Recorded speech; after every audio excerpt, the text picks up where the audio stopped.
Thank you guys for being here. I'm Wilson Brown, I'm from Antfood. So first, I would ask everybody here to just imagine. You can close your eyes if you want to, or look at this black screen. But imagine a disruption in the atmosphere that is strong enough to displace molecules.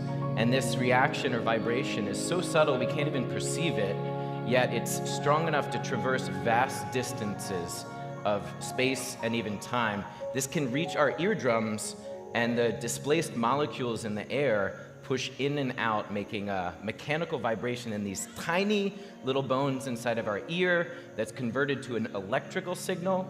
It goes into our brain, and we can interpret this as sound. It's totally wild.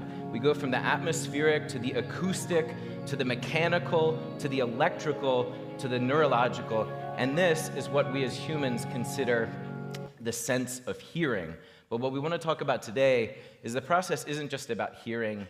It's like our other senses. It's how we make sense of the world around us. So the process isn't about hearing. It is about meaning. And so as you know, a simple vibration can become an alert. I don't know if I have control over this, but I don't know if that's what sirens sound like here in Belgium. I don't think so, but they sound like that where I come from. It can be an alert that informs us that we're spending money. Hey. It could be a voice that can convey some sense of meaning, or it could be a melody that moves us to tears.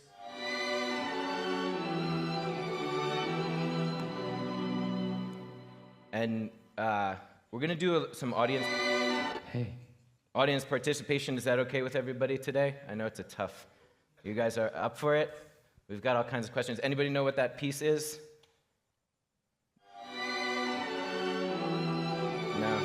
No pressure. Debussy, nuage, it means clouds, I think. And so all of these vibrations can give us, some sense of information about the world around us. But what I'm particularly focused on is the science to sort of meaning, where sound is physics becoming emotion. And so I run a music, sound design, sonic branding, experiential audio practice called Antfood. This is some of our New York team here. We're in the business of creating, curating, manipulating, and disseminating sound to connect with other human beings and to connect other humans to each other through music and sound. I have a quick little manifesto video if you're not familiar with us or our work of, what we do and how we approach our practice. You can see some of our clients. I'm not going to go through a ton of portfolio pieces, but you can get a sense here, and I'll break down a couple things for the audio folks in the audience. Here we go. Antfood is a creative studio.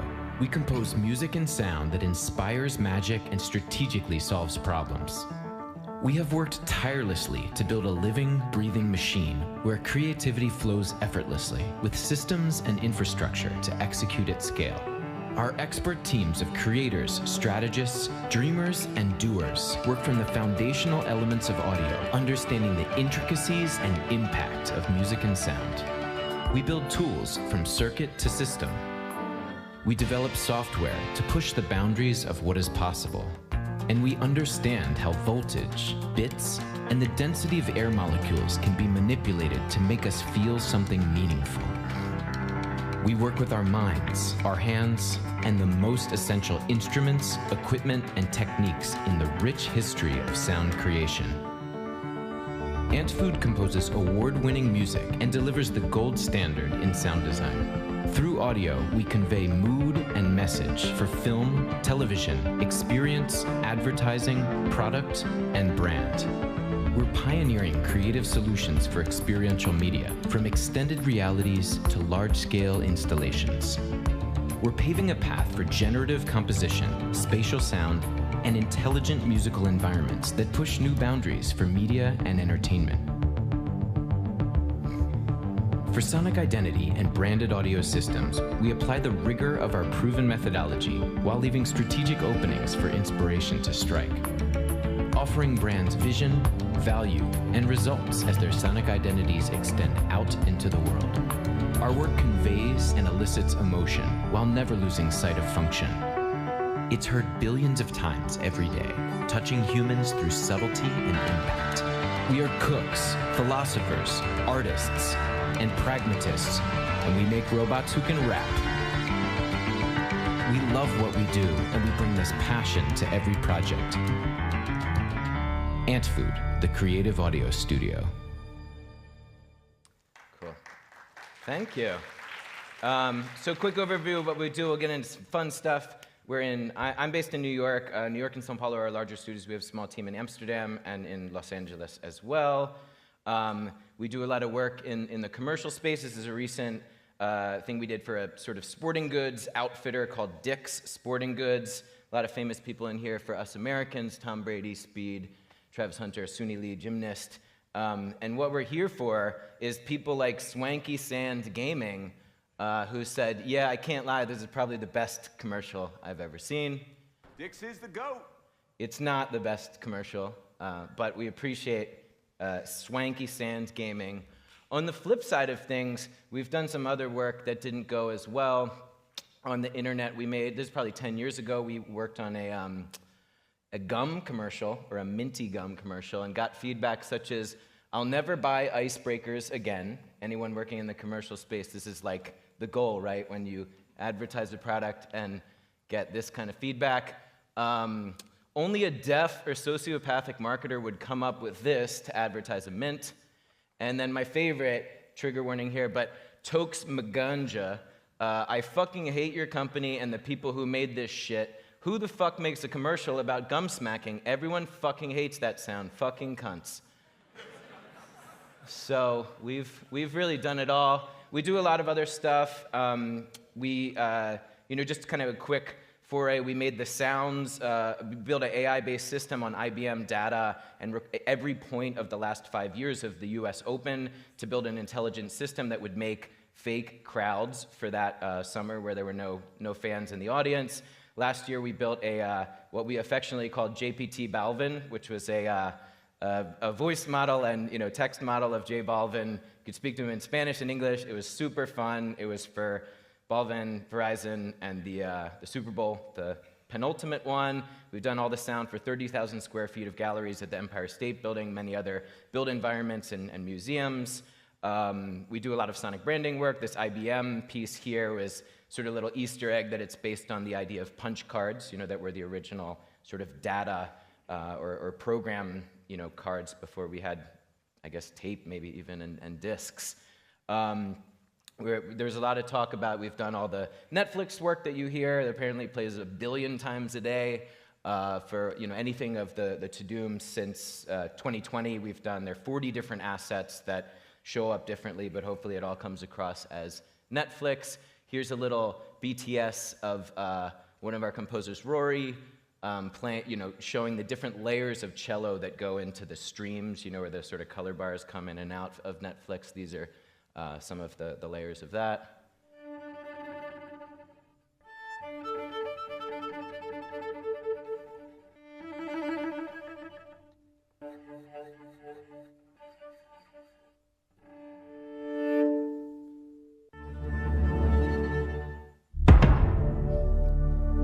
So just needed cello and then a lot of boom. This was a fun project that we did in the last year. This was a collab between Nike and Japanese fashion designer, musician, DJ, cultural curator Nigo. Is a special guy when you know that Nike will let you put the name over the swoosh. But it was a really fun brief. We worked with Wiz, Gary in Paris. And the whole brief was to really authentically or somewhat authentically try to recreate the feel of a late 80s Japanese anime, title intro sequence to a show or something. So we went and really we ended up recording a vocalist in Tokyo. We got all of the fun gear that we've spent our entire careers collecting that was authentic to this time period. There were a couple things for any audio nerds in the house that are from the early 90s that we're kind of sliding, but closest approximation. But these are always really fun jobs where we get to put on a different hat and really try to dive in and emulate a fresh take on sort of a narrow influence. So I won't play the whole piece, but just to get a sense of, what the thing actually sounded like.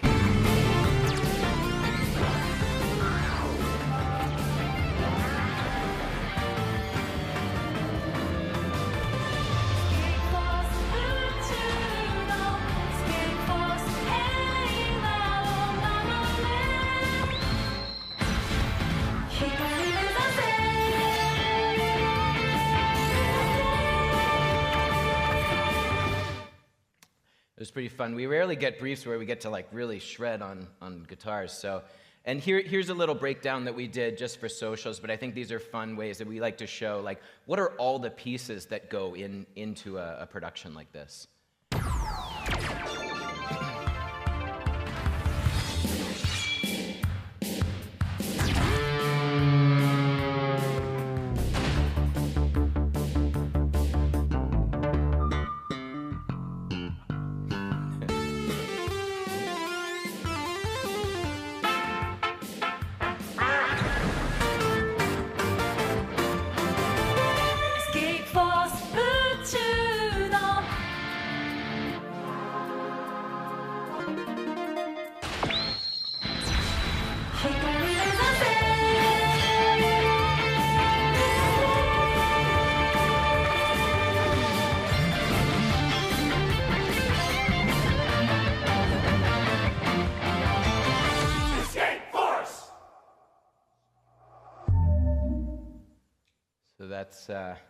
That's some of the stuff that we do. I had this slide. It's just me here in Belgium, and I'm really grateful to be here with all of you. These are some other people that were with me at a previous one of these. So yeah, next, everybody still with me? You guys having a good time? I know it's a tough spot. But yeah, we're going to talk about the power and glory of music. Hopefully everybody can identify with this to some degree. I think I'm, particularly obsessed with what music, can do for me personally as an individual, and for hopefully the world in some strange times that we live in. So we have another audience participation question. I've got all these vinyl here, and even another special gift for someone if you want to answer. But does anyone know how long we as humans have had written language? Who are you? 5,000 years. Do you want a vinyl that's for a cool rogue light fun game we did with Buck, or a darker thinking series that's some cool? Love it. Okay, you got this. I don't know. I probably need a helper, but anyway, it's here for you. Oh, love it. Okay, so he's right. 5,000 years. Which feels like a long time, but that's, in the grand scheme of human history, that only 5,000 years. We've had verbal language, or speech, for 100,000 years. But research shows that we've actually had music for longer than this. Daniel Levitin, if you're familiar with him, he writes some great books about, for example, the cognitive neuroscience of music. He's a professor at McGill. I know there are a bunch of Quebecois in the crowd, so shout out to Montreal. He also wrote a great book about aging, but he's done research that suggests that the structures that encode music are phylogenetically older than those that encode speech. It's okay, I didn't know what phylogenetically meant either, but what this suggests is that from an evolutionary sense, the cortex of our brain that understands music, that makes sense of music, is evolutionarily older than that encodes or understands speech. So it suggests that whether we were interpreting bird calls, or we were singing to each other, or tapping out some rhythms, we as humans were doing this before we could even talk to each other, before we could communicate verbally. And so, this is something that feels sort of amazing, but also kind of makes complete sense, right? Because music can hit us in such a deeper, visceral way that's maybe outside of, or beyond, or just different than language. I'm not going to read this whole thing. Arthur Schopenhauer, German philosopher, he wrote a lot about this, and he writes some, verbiage that's sometimes hard to understand by today's standards. But the conceit is that music is unlike all of the other arts in that it just taps directly into our soul, and it sort of skips the phase of representation, and it's just, put it right into our veins. And so what we were working with is, sound is the invisible partner in everything that we do. A whisper saying, hey, can comfort us. Hey. Right? That's nice, right? Same context. I mean, maybe it's not that nice, but it's going to get worse. It could also discomfort us. Hey. It can alert and inform us. I'm going to talk about this a lot. Does anybody remember Skype here? Yeah? Kind of lackluster response. I'm a big fan of Skype. This ringtone, I don't think it gets better than this. You remember this one? It's really fun. Anyway, I love it. We'll talk about Skype a little bit more. There's some snippets of some work that we've done. It can express joy. Celebration.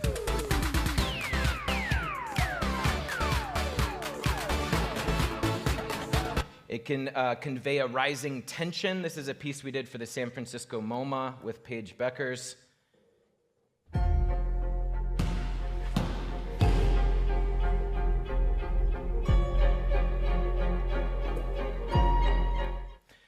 It can also convey humor or reference culture.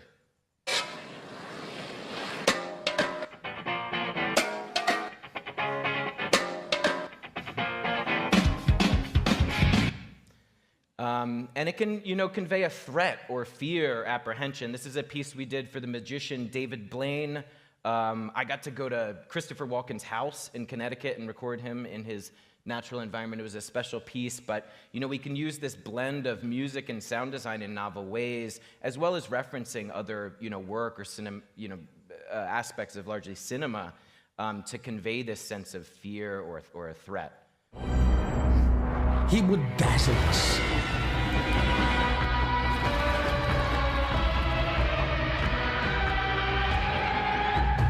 And then, of course, we'd think he was a fake. How many days can a man live without food? How long can a man live without air? Can a man stop a bullet between his teeth, or is it merely a trick? And even silence tells us something. The space between notes is maybe more important than the notes themselves. Sound is ultimately ephemeral, right? As soon as you strike a note, it is on its way out. And that will lead us into our next chapter, which is the universal language of cycles. Sound is waves. My talk is everything is waves, right? Sound is waves. I hope we can agree on that. Real quick little backdrop. Hopefully it won't bore people to death here. Sine wave is, a pure sense and sort of a building block of sound. If you've studied physics or mathematics, maybe you know about Foyer's work, but his thesis was that every complex wave in the world, like an earthquake or noise or some interstellar explosion, can be broken down into a finite number of sine waves. So this is sort of the origin, and we can stack a bunch of these together to make anything that we want.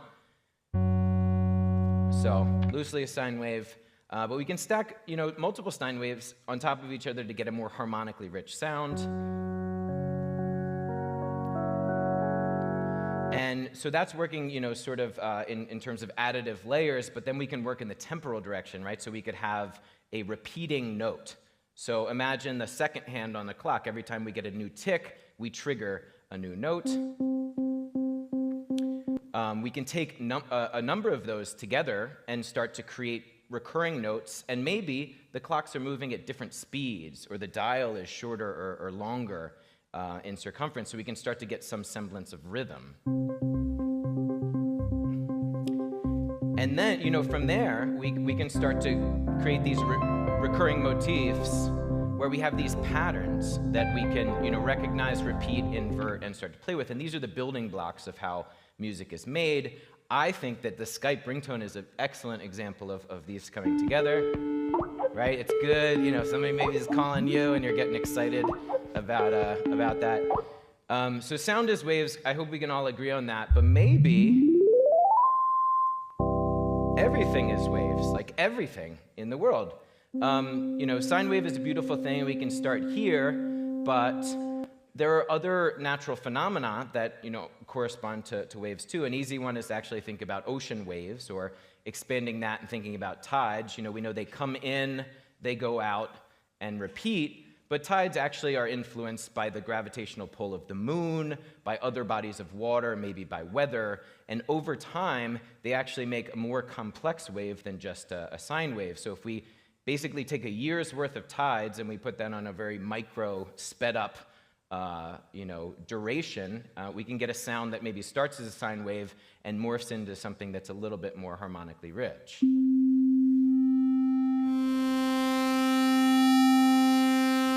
It's kind of loud. Moon is another great example. So the moon, goes from new moon to full moon, black to white in this, and it works sort of like a sine wave. But if you look at the luminance or the brightness of the moon, it actually gets a lot brighter as we get close to the full moon. So if you look at the moon two ways, we could have more of a pure sine wave in terms of the actual phases, versus if we're looking at the luminosity or luminance, we have a little sharper wave here on the bottom. So they sound slightly different. The sine wave, this is our brightness. Cycles of time, of course, the Earth rotates on an axis, planets spin around the sun, if you believe in that kind of a thing. Science is it's a tricky subject these days, but from seconds to all the way up to like ice ages, eras, we ebb and flow, come in and out, and we cycle. So we can turn these into a rhythmic cycle. This is our solar system, or parts of our solar system. Pluto has been ruled out. Light is waves. It's a wave of electromagnetic radiation, which sounds pretty dangerous considering that we're all looking at the screen here.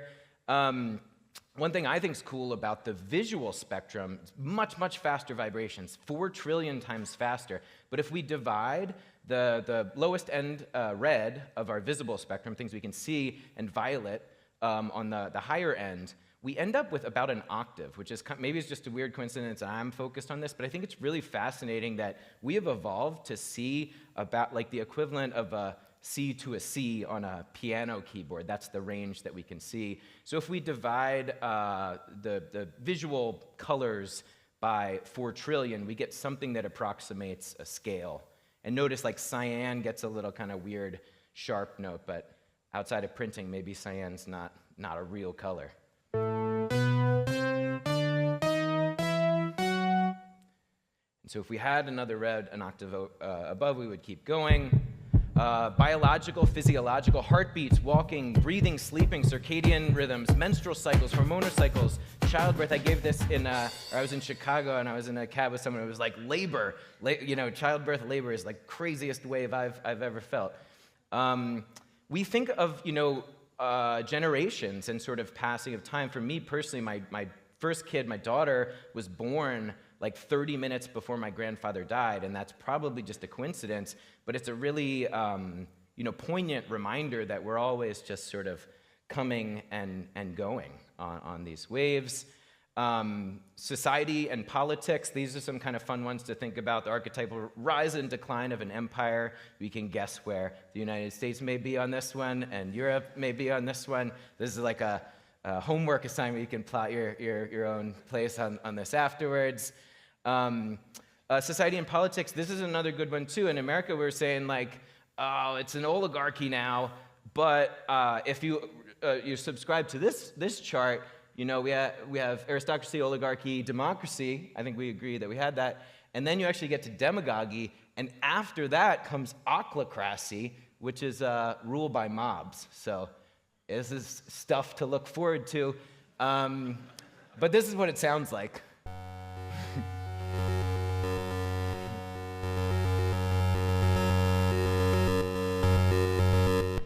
And, the stock market obviously is this sort of, in then and you out. have the boom, the bip, the boom, bip. And, even in our, creative industries, how often do we say the boom and the bust, the feast and the famine, right? The good and the bad. You can't have one without the other. We have to go up and come back down to go up again. And I think it's, it's a really great coincidence. The theme of this festival, we're a conference, we're here at Boom Boom Chalk. Kudos to Maria. I don't know if she's still in the room, but, you get the sort of, boom, boom, chalk, right? Low, low, high. But in actual music, she left it on a high note, which I think is a great move for branding the Kick Festival this year.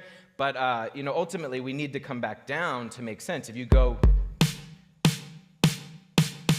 and you just stay high, you never have some sense of music. And I think that this is all a great metaphor for life, right? We need to, go from somewhere to somewhere else and cycle back around and keep the pendulum swinging. So, audience participation, can anybody name something that isn't a wave? A rock. No, a rock is absolutely a wave. Think about it, right? The weather and time break rocks apart. It goes into dust and soil and whatever. We come down a river and maybe end up in a seabed. The sea dries up. We harden into sedimentary rock. It gets pushed under the earth. It's melted. It's pushed around, and it turns into a different kind of rock. So rocks are always cycling through. I do have.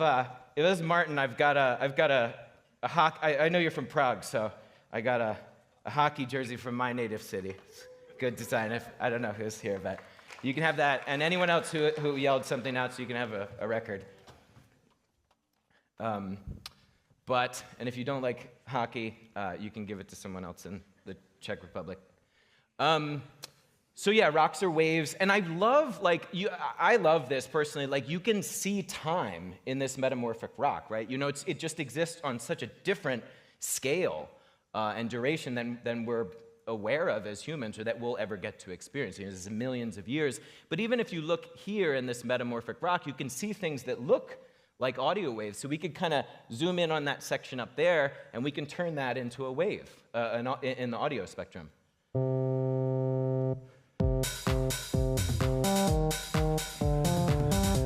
And so you can make, a wave out of everything. Everything is moving. Everything is constantly vibrating. If it wasn't, we wouldn't be able to perceive the world around us. We wouldn't be alive, and we'd just be in some sort of static void. So, for what it's worth, I think it's important to remember that, things change and it's constant, and we're maybe in a time where it feels like things are changing a little bit too fast for most people. But the faith in sound and maybe nature is that we go up and down and we come back around again. Okay, final section. I may have to rush through this, but should be some fun. Abbreviated history of making sound. First human-made instruments 40 to 60,000 years ago. Anybody? This is kind of fun. Any Germans here in the room? Yeah, Germans. Any Slovenes here in the room? Slovenian? Yo? Okay, so you guys can fight out in the square afterwards, because I found, doing some research in Germans, you guys think that you have the first one, right? Yeah, kind of. Slovenians, I don't. No? Anyway, there's a dispute. I don't know. I will say, from my perspective, I bet if people were making this out of finding a bear femur, blowing out all the shit that was inside of it and carving little holes in it, they were probably doing it with wood and reeds and maybe clay beforehand. So anyway, kudos to the Germans and Slovenians. You had some flutes made out of bones. And so, it's likely that the human desire was to mimic the world around us, right? Maybe that flute was made to attract a bird out of the bush and then smash it with a rock, and then you eat dinner. But very quickly, with all tools, we maybe build something for functional, and then we can play with it, right? We could attract a mate. We could bring it back to the cave and experience the acoustics, like in this majestic theater, right? And so very quickly, we can turn what we experience from nature or the world around us into something that we can play and perform. And so a lot of these early instruments, after Germany and Slovenia started it all off, are likely start with sort of imitating nature. We have bird calls, maybe weather, maybe large mammals, which interestingly were made from parts of large mammals. And then, thinking about walking or running or footsteps, or maybe a herd of animals stampeding.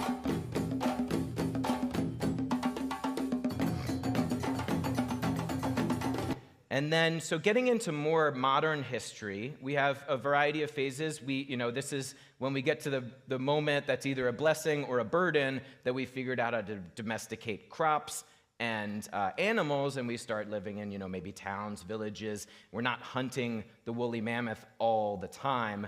And so we can have artisans that make musical instruments. From there, we have luthiers, which are, a specialist in either a single instrument or a family of instruments. In the 1500s, 1900s, like the pianoforte, from 1720 here, we start making mechanical instruments, right? An advance in technology allows us to make a new thing, and then we start making cool new music and cool new art from it. And then in more recent history, we have sort of industrialization of instruments where we can mass produce these and share them with a much wider audience, which, as you'll see, creates all of these different genres and cultures when you can give, a bunch of kids across the modern world electric guitars in the 50s and 60s, we start to see a lot of new music come out. So new tools mean new music, new art. There are probably a lot of visual people in the audience, so I'd like to just take a brief interlude into the visual arts. Jumping back in time, if we look in sort of the Middle Ages, we've got some really amazing stuff. We've got this Italian and British Book of Kells. We've got Catalan Jesus over here, who I love. This is great, but I wouldn't confuse that for a real person.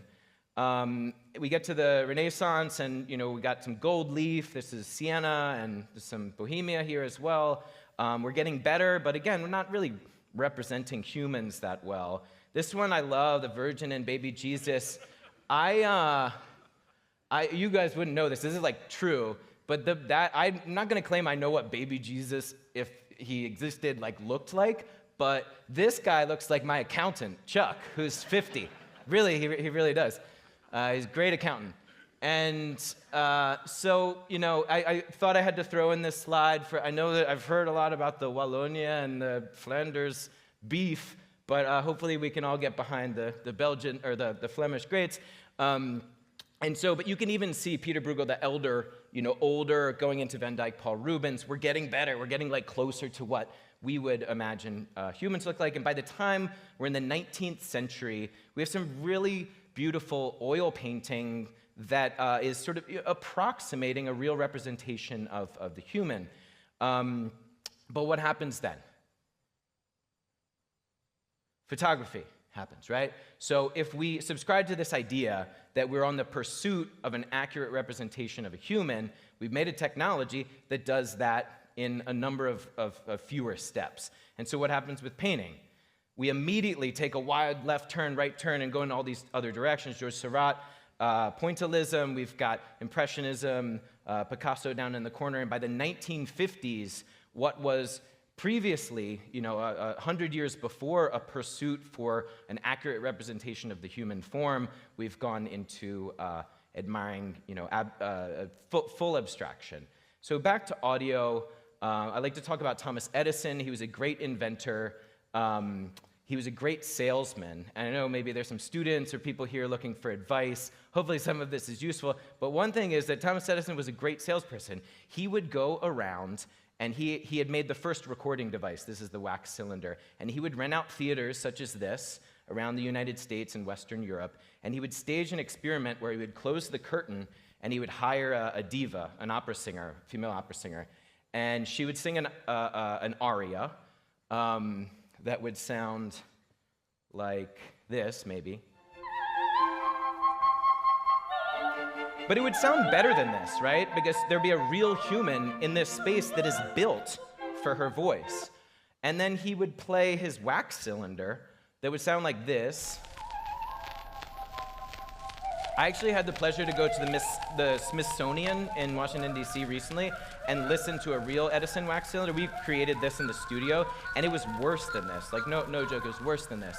But the beauty of it is nobody could tell the difference. They had never heard anything like that. They couldn't imagine that there was a device that could record a singer and then reproduce it. And despite how obvious the difference in those things are, as Arthur Clarke said, 60 or 70 years later, any sufficient advanced technology is indistinguishable from magic. We're experiencing this on a monthly or weekly basis now with every advancement in AI. There's stuff that's like, oh my God, I didn't think it would do that. And then, very quickly we kind of start to see the shortcomings there. So in the 20th century, we have telephony and radio. We can broadcast audio across vast distances. Military advancements, the Germans, Austrians by proxy, British, Americans, built like the origin of recording devices, of the microphones we still use in the studio today. They came, whatever you feel about war, but the microphones, came from that period.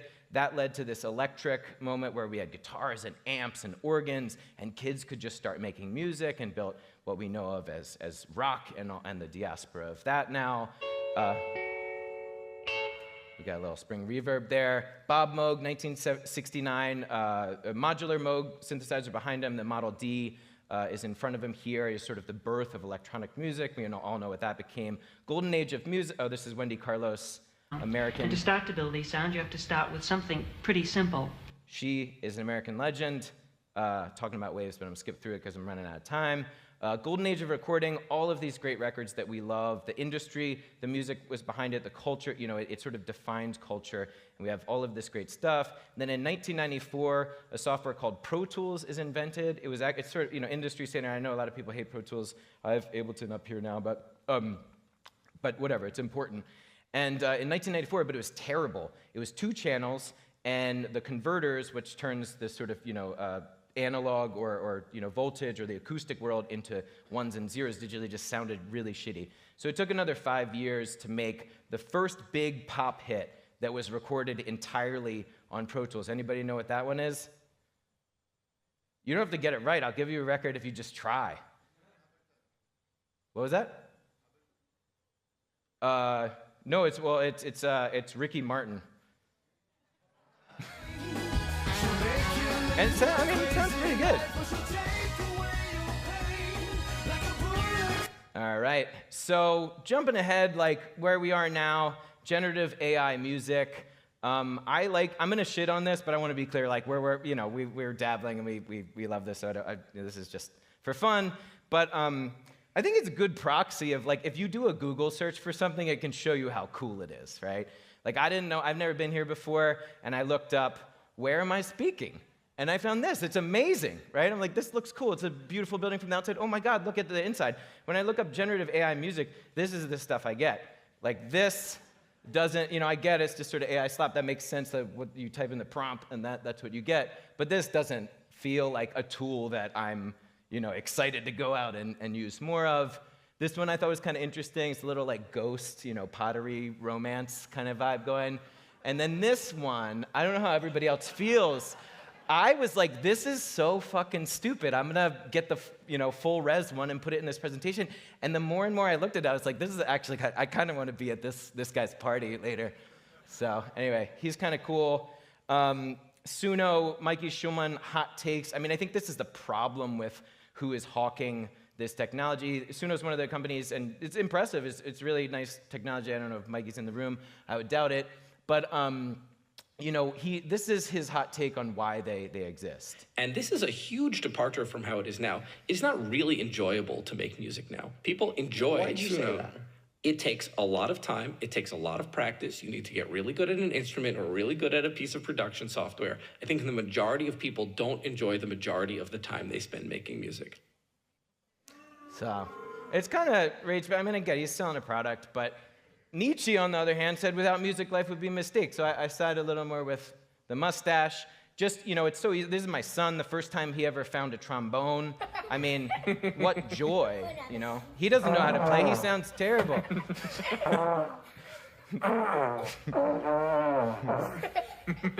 But he loves it. He's having a really good time. We at Antfood, we are not Luddites. We love technology. We're not trying to destroy this or break it down. We built 8 corpuses of different jazz instruments and built this installation where we could kind of play this sort of like avant-garde jazz. It's not really useful. I don't know if I have time for this. I don't know what the deal is. I have this other piece of this kind of fun thing that we did with AI. Am I okay? I have time? So quick backdrop here. We have a trade association. It's called the Association of Music Producers. We have an award show once a year that's like best music for this and best sound design and mix and all these other different categories, license, whatever.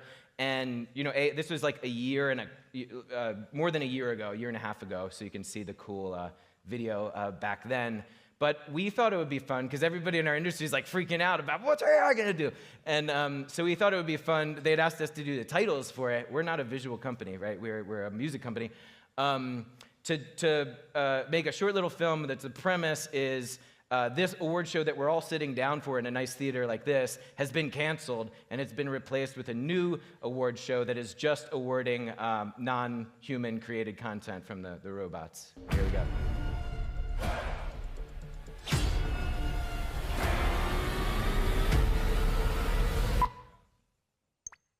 Hi, and welcome, welcome, welcome to the association's very first annual Best Musics Awards. You are most fortunate to witness the preeminent award show exclusively honoring non-human creators.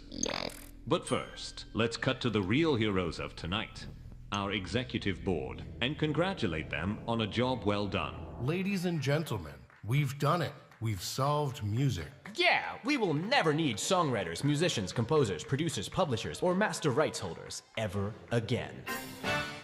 Tonight, we will honor the very best original song composed in the last 1 second.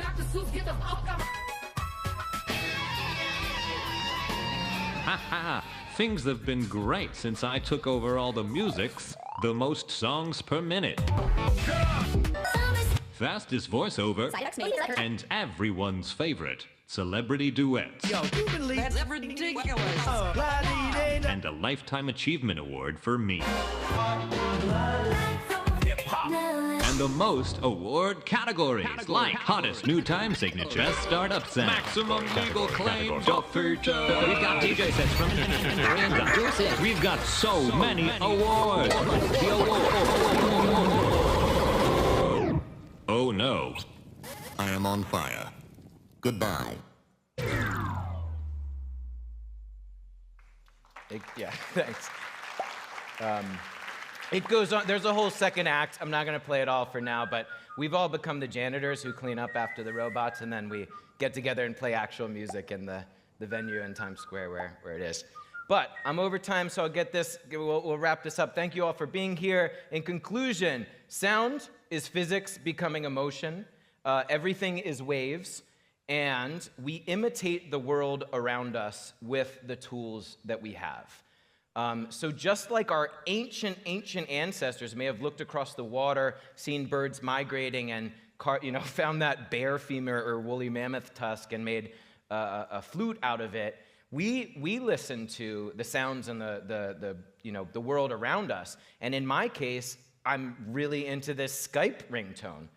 So I hear this and I'm like, oh, is somebody gonna pick up? I feel like excited, but also there's a little anxiousness. It's really good. And I'm like, oh, that's really cool. What if I just chopped the middle section out and I just looped it? That would be cool.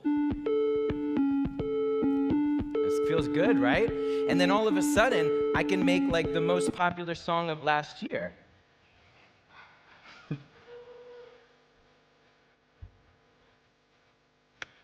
Thank you all. I'm Wilson from Antfood. This is Billie Eilish. But I appreciate you all being here. Hopefully we can have a drink later. And I'm excited for the next string of speakers as well, who are all fantastic artists. All right, thanks. Oh yeah, and I've got all these records if people want. There wasn't a lot of audience participation. Yeah.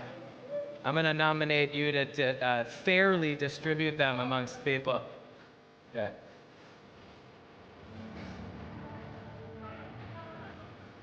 Thank you. Maybe follow us on whatever, Instagram or something.